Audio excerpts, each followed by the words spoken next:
Amazing guy. I see him all over. Adrian, so talk to me. You were just talking during the break. Why are you out here? Where are you from? And how long have you been following President Trump?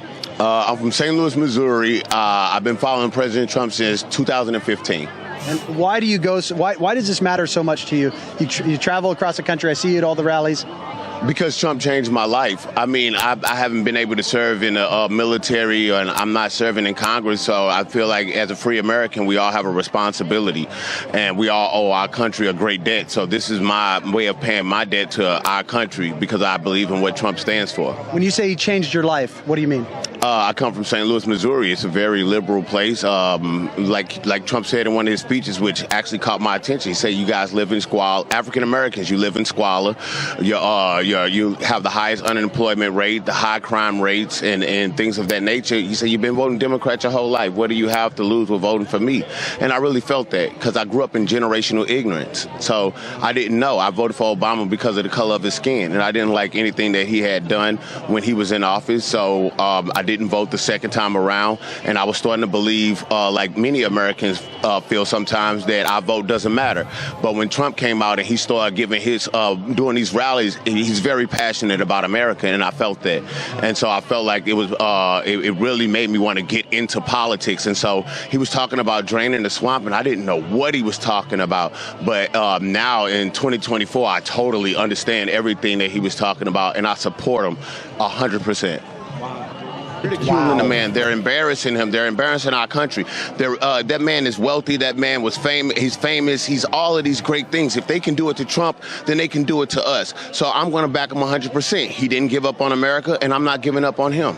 I'm going to be at every rally, and I'm going to be the loudest person at every rally. I'm going to scream his name. I'm going to yell his name. I'm going to keep the crowd going. I'm going to bring awareness to Trump. All right. What are the top 2 or 3 things that Trump stands for that matter to you? America first. America first. I mean, how passionate he is about America. Me coming from St. Louis, I grew up in poverty. I grew up thinking a totally different way. That's one, keeping our country for first. We want to be first in infrastructure. We were a model for the world to follow, and Trump is very passionate when he speaks about putting America first again and making us first with infrastructure, with education, and with our economy. Those things matter to me. Second, education. Critical race theory, I am a product of critical race theory. They were telling me that it was because of the white man that I couldn't succeed, because of the rich I couldn't succeed. That's not what it is at all. So how he speaks about education, that really means a lot to me because I was miseducated. I graduated high school and didn't know how to read. I taught myself how to read. So education really means a lot to me. And our economy and our vets. So I'll give you, that's 4. Our economy. I'm a business owner now. I employ people. I help others succeed. I give others hope to one day to start working for themselves. And then our vets, these people, when everybody's running away from danger, they're running toward it. We need to give them and our police force a lot more respect than what we do.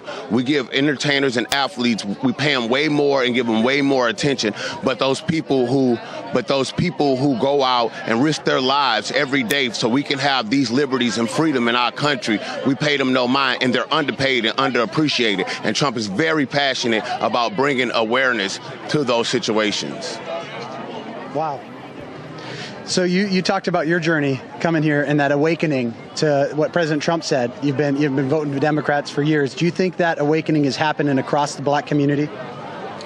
Absolutely. I think it's happening all across America. I've been to 49 states. I just left Mexico. I just went to go check out the border. People are in support of Trump. It's not always shown on mainstream media. I mean, you got the Asian community that's backing Trump. You got the Latino community that's backing Trump. So it's not just the black community.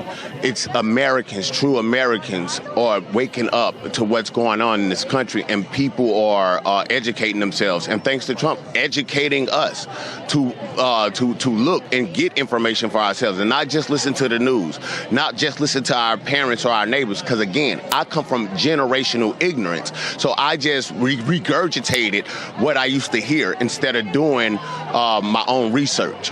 So people are waking up all around the country from my experience traveling to all of these different places. My last question, you mentioned the United States of America versus what we're living now. Yeah, I mean, that's why I'm very loud at all these rallies. We're supposed to be the United States of America. That's what they call us, the United States of America. But we have become the divided States of America.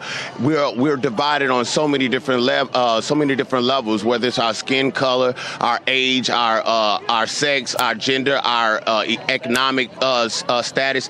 We're divided in every aspect of life, and we have to stop being so divided. What makes United States so beautiful is that we are a melting pot. Everybody is welcome. We have to do things the right way, but everybody is welcome in America, and everybody has the right to pursuit of happiness. And I really do believe that. Growing up in St. Louis, Missouri, I didn't believe that. I thought it was a bunch of malarkey. But being able, after listening to Trump and coming to these rallies, I had more self-respect for myself, and I changed my mindset, and it was able to change my life and the way that I live and the life of my family. Amazing. Just incredible. So right now the battle's going on. You just said he came from the border. They're talking about giving $60 billion to Ukraine's border, to their war, but not doing anything for ours. What do you think about that? I'm sick of it. You know, there's so many things in our country that need to be fixed, that we need to be paying attention to. And I don't know if the American people have lost their way or understand what this country is built on, but politicians work for us. And we need to remind them that they work for us. And that's what I love about, what I love about Trump is that he tell us these countries owe us money. They owe us. Why are we paying? So why are we in debt? Why are we steady paying for other countries' borders and to secure their borders, but we have open borders? We have drugs coming into our country. We have illegals coming into our country. But we're paying to secure someone else's border. We're paying to fight someone else's war. We have a war on drugs here in our country. We have a war against how they're treating our vets, the people who served our country, and they're homeless. We need to refocus and get our priorities together in America before we get in another nation's business, because what our government has become is big business. And people are because it has to be some kind of special interest. I might not know what it is right now, but there's no way we're giving all those people money when we need those resources here in America.